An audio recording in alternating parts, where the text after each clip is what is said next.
4 दिसंबर 2024, नेपसराय, south Delhi का area. एक 20 साल का लड़का, बीए पॉलिटिकल साइंस का स्टूडेंट, ट्रेन बॉक्सर, जो दिल्ली को भी रिप्रेजेंट कर चुका है इस गेम में।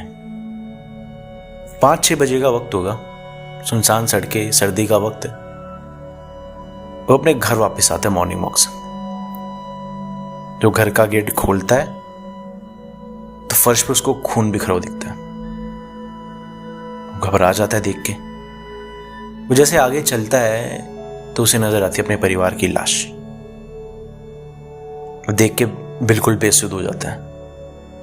रोता हुआ, बिलखता हुआ घर से बाहर निकलता है, पड़ोसियों को बताता है। जिसने भी वो मंजर देखा होता है वो देख के हैरान हो जाते हैं। पुलिस आती है, इन्वेस्टिगेशन शुरू होती है।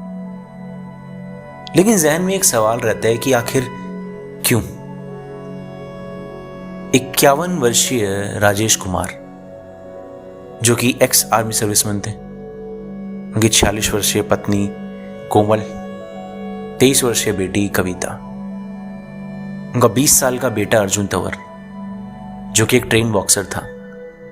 बहुत ख्वाब थे उसके, बहुत कुछ बनना चाहता था। परिवार का बड़ा मान सम्मान था उस एरिया में।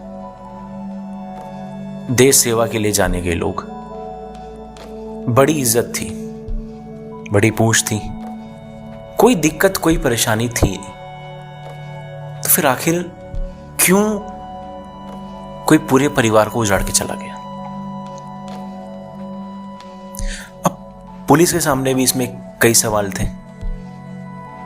वह बेसुध हुआ बेटा रो रहा है, बिलख रहा है, उससे भी कुछ पूछना उस वक्त पॉसिबल था नहीं।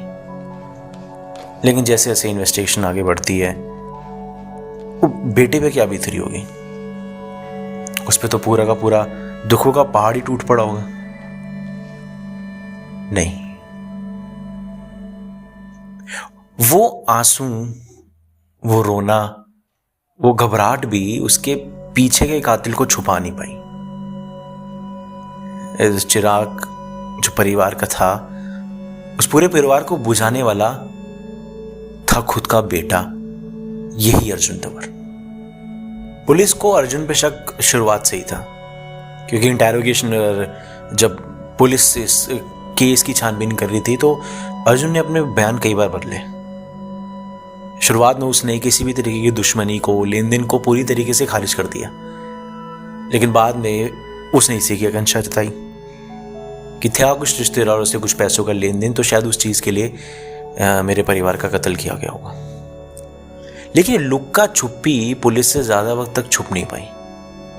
पुलिस ने दबाव डाला और अर्जुन ने अपना गुनाह कबूल किया। लेकिन ये कन्फेशन ना कई सवाल खड़े कर देता है हमारे आज की जनरेशन की माइंडसेट के बारे में कि इनके दिमाग में आखिर चल क्या रहा है और क्या कमी रह रही है पेरेंटिंग में। अर्जुन ने कन्फेस किया कि सबसे पहले उसने अपनी बहन को मारा। उसकी बहन सो रही थी तो उसने अपनी सोती बहन का गला रेत दिया एक धारदार हथियार से। फिर वो पहली मंजिल पे गया और उसने माँ बाप के साथ भी वही किया जो अपनी बहन के साथ किया। अब ये सब करते हुए उसके कपड़े जो थे वो खून से सन गए। उसने अपना एक जिम बैग उठाया, उसमें सारे कपड़े रखे और संजय वन में जाके फेंक दिया। और वापस आके ये प्रिटेंड किया कि उसने तो कुछ किया ही नहीं। लेकिन ये प्रिटेंशन और ये सब चीजें नहीं रुक पाई ज्यादा वक्त तक। और जब सब सामने आया तो सुनने के बाद हर कोई दंग रह गया। वो माँ जिसने उसे जन्म दिया, वो पिता जिसकी उंगली पकड़ के उसने चलना सीखा होगा, वो बहन जिसके साथ वो बड़ा हुआ है, आखिर अपने परिवार से किसी को इतनी नफरत कैसे हो गई? और ये सब प्री प्लान्ड था। हैरानी की बात यह है कि उसने ये दिन चुना क्योंकि इस दिन उसके माँ बाप की सालगिरह थी। क्या उसके माँ बाप ने कभी सोचा होगा कि जिस दिन उन्होंने नए जीवन की शुरुआत की थी वही दिन उनके जीवन का आखिरी दिन बन जाएगा? और ये करने वाला और कोई नहीं, उनका खुद का बेटा होगा। इतनी नफरत किसी के मन में अपने ही परिवार के लिए कैसे हो सकती है? अर्जुन के मुताबिक कुछ दिन पहले उसके पिता ने पड़ोसियों के सामने, उसके कुछ दोस्तों के सामने बड़ी बुरी बेइज्जती कर दी थी, उसको भला बुरा कहा था। अब उसके माँ बाप के अकॉर्डिंग तो उनका हक था, उन्होंने वही किया जो उनको ठीक लगता था। हमारा बच्चा है जी, हमने डांट दिया, डांटने का हक है माँ बाप को, लेकिन शायद उनके बेटे के अकॉर्डिंग ना वो हक वो उनसे बहुत पहले छीन चुका था। अब बात इज्जत पे थी, तो डांटना, बोलना, बेइज्जती करना अब ये उनके हक में था नहीं, और ना उसके बर्दाश्त में। इसके साथ साथ बहन से भी जो नफरत की वजह थी वो ये थी कि घर वाले बहन को ज्यादा प्यार करते थे, बहन को सपोर्ट करते थे, अर्जुन को सपोर्ट नहीं करते थे। अर्जुन किसी भी चीज में सपोर्ट मांगता था तो उसके पेरेंट्स उसका मजाक उड़ाते थे। उसके पेरेंट्स वो कभी भी मोरल सपोर्ट उसको देते ही नहीं थे जो उसकी बहन को मिलता था। तेरी सब कहना था अर्जुन का। अरे धीरे धीरे धीरे ये बातें कब इतने बड़े उबाल, इतने बड़े नफरत में बन गई कि उसने सोच लिया कि अब वो अपने पूरे परिवार को खत्म कर देगा। आज उसके पास कहने के लिए क्या बचा है? कुछ भी नहीं। जिस मकसद के लिए उसने ये किया, यही सब करने के बाद क्या वो मकसद पूरा हो जाएगा?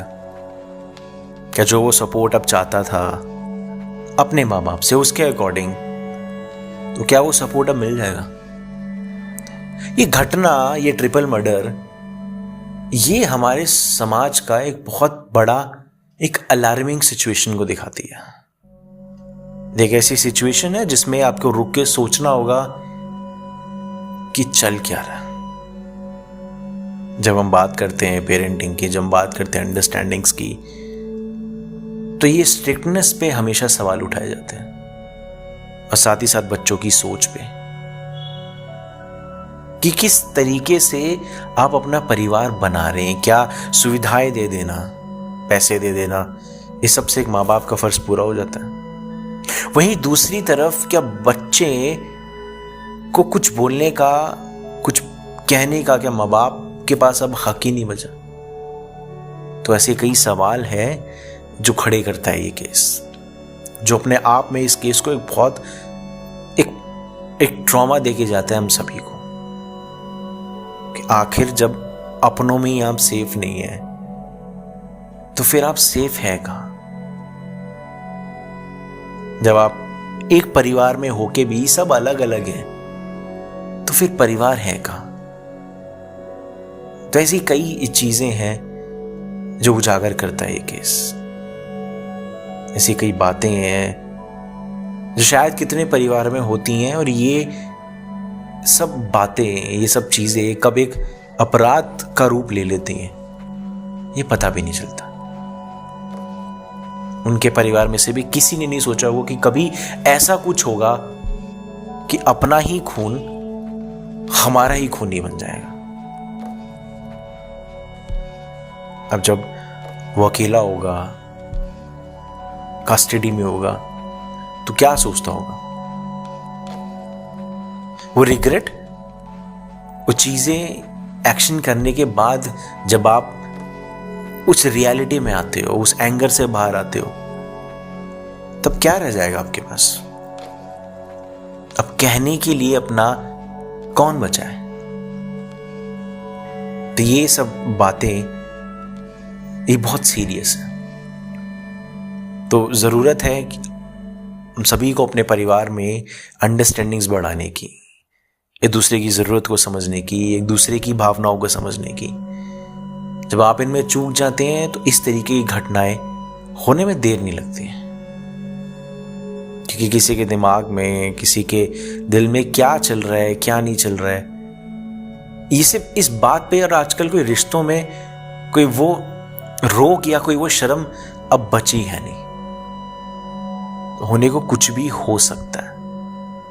इसलिए बहुत जरूरी है कि आप किस तरीके से बच्चे का माहौल क्रिएट कर रहे हैं, ये बहुत ज़रूरी है समझना कि किस तरीके की पेरेंटिंग की जा रही है, और ये बहुत ज़रूरी है समझना है किस तरह का एनवायरनमेंट, किस तरह का माहौल बच्चे को दिया जा रहा है। और वही दूसरी तरफ जनरेशन को भी सोचना होगा कि हर चीज़ चाहे परिवार में चाहे बाहर में वैसे नहीं चल सकती जैसे कि आप चाहते हैं। तो ये गिव एंड टेक वाली चीज़ अनफॉर्चुनेटली अब माँ बाप में और बच्चों में भी आ चुकी है। बट प्रैक्टिकल वर्ल्ड है, मॉडर्न वर्ल्ड है, अब जो बिजनेस माइंडेड और जिस तरीके से माइंडेड लोग, प्रैक्टिकल माइंडेड लोग इसलिए वो सिचुएशंस को हर रिश्ते में जोड़ते हैं, अब ये धीरे धीरे इन खून के रिश्तों में भी आ चुकी हैं। दोस्त अलग होते देखे हैं, मोहब्बत वाले लोग अलग होते देखे हैं, भाई भाई अलग होते देखे हैं, भाई बहन अलग होते देखे हैं। लेकिन जब इस तरीके के रिश्तों में, जब आपके माँ बाप है, आपके बच्चे हैं, इस तरह की चीज़ों में ऐसी घटनाएं होती हैं, तो ये दिखाता है कि हम कहाँ आ चुके हैं।